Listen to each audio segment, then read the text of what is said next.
Ya, baik, terima kasih Saudara Jeki Satria yang sudah mengundang saya di podcast TV Nagari TV. Pertama tentu saya ingin sampaikan kepada kawan-kawan semua, terutama yang mau membuat desa wisata, menyelenggarakan desa wisata berada. Ada langkah-langkah sebetulnya untuk menjadikan desa wisata. Pertama, kita tentu perlu melihat potensi wisata di desa kita masing-masing atau di negara masing-masing. Misalnya kalau potensinya itu sumber daya kelautan, ya nanti wisatanya berkaitan dengan wisata Bali, Perin, wisata di laut. Kemudian kalau wisatanya itu gunungan, ya nanti potensi wisatanya wisata kebetulan yang kita potensinya ya banyak, potensi alam misalnya kita laut, pantai, ya, hutan mangrove, ya. Kemudian yang paling unik itu, nah ini menjadi catatan di kawan-kawan,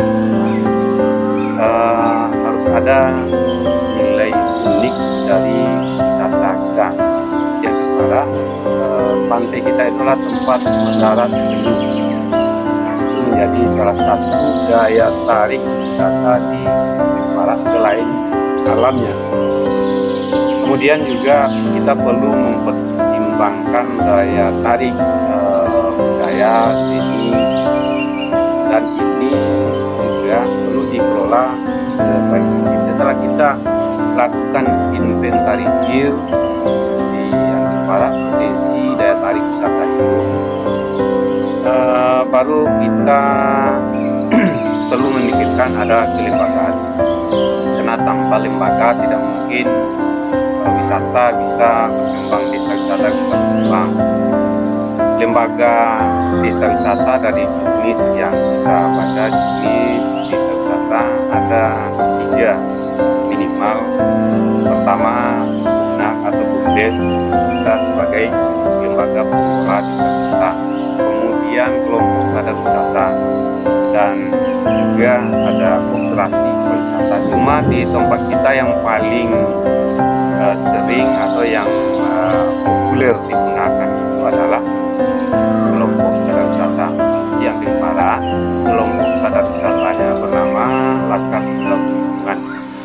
Ini setelah dibentuk perlu legalitas dari pemerintah, artinya kita perlu SK dari pemerintah nagari.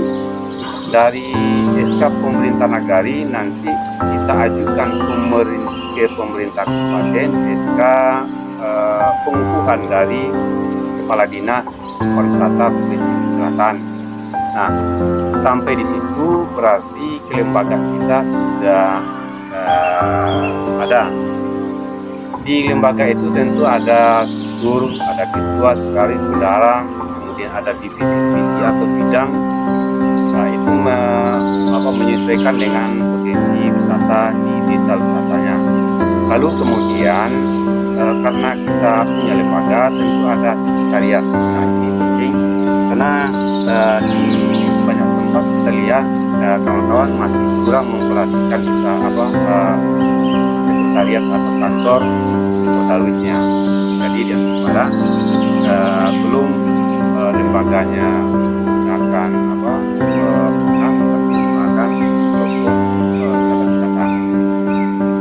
itu baru lembaganya. Kemudian tentu ada sumber daya manusianya yang bukan menjadi pengurus payudara dan bidang-bidang tadi. Nah, untuk bisa melaksanakan tugas sebagai kelompok pariwisata ini bisa perlu kawan-kawan di desa wisata lain juga perlu melihat sebetulnya background dari desa wisatanya apa. Kalau ekowisata ya tentu perlu melihat peluang-peluang atau fasilitas apa yang dilakukan, dan ini kemudian nanti tertuang dalam rencana kerja untuk pengembangan dan pembangunan desa wisatanya. Barangkali itu yang kita rencanakan di desa wisata Barat. Ini katanya dalam 6.012 desa wisata di se-Indonesia, katanya juara 3 desa wisata Padang. Ya, itu bagaimana dampaknya juara? Ya, juara 3. Jadi pemerintah dalam hal ini Kementerian Pariwisata punya program sejak mulai tahun 2021 yang lalu, Anugerah Desa Wisata Indonesia. Nah, kita kan tadi sudah punya 5 indikator sebetulnya, mulai dari daya tarik, wisata, amenitas, kemudian digital kreatif, kelembagaan dan lain sebagainya. Itu di pemerintah untuk merealisasikan anugerah desa wisata, mereka punya website yang disebut dengan jaringan desa wisata. Itu bisa di searching. Nah, kita mendaftarnya di jaringan desa wisata. Jadi pintu masuk bisa ikut anugerah desa wisata itu adalah melalui Jadesta. Nah, tahun 2022 kita mulai ikut. Pada saat itu kita tembus 300 besar dari itu, mungkin kisaran 5.000 desa wisata yang Indonesia. Kita masuk 300 besar. Kemudian 2023 kita coba masukkan lagi dokumen, tambahkan lagi dokumen yang sudah ada di Jadesta itu, sehingga kita masuk sampai ke 100 besar. Nah, tahun 2024 ada 6.000 lebih desa wisata di Indonesia yang ikut berpartisipasi, ikut berkompetisi dalam anugerah desa wisata Indonesia. Dari 6.000 disaring, dikurasi menjadi 500 desa wisata.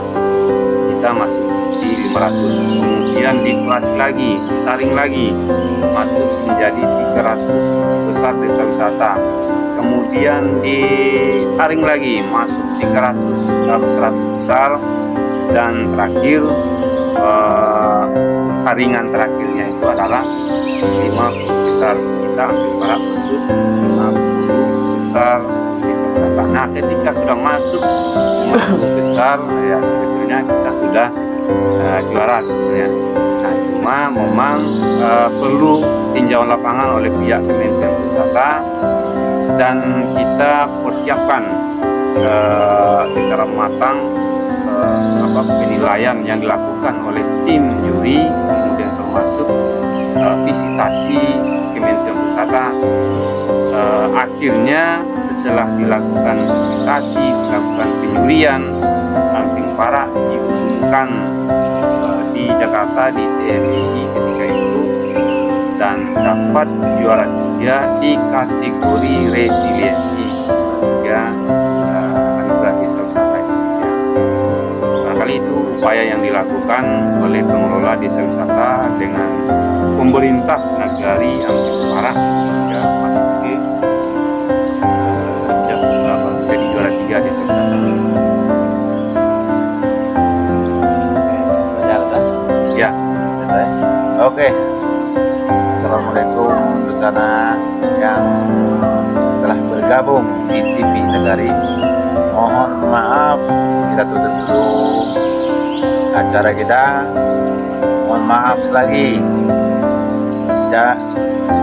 Dan follow di top TV Nagari. Nagari dan subscribe YouTube-nya, dan channel ini akan berkembang selanjutnya. Assalamualaikum.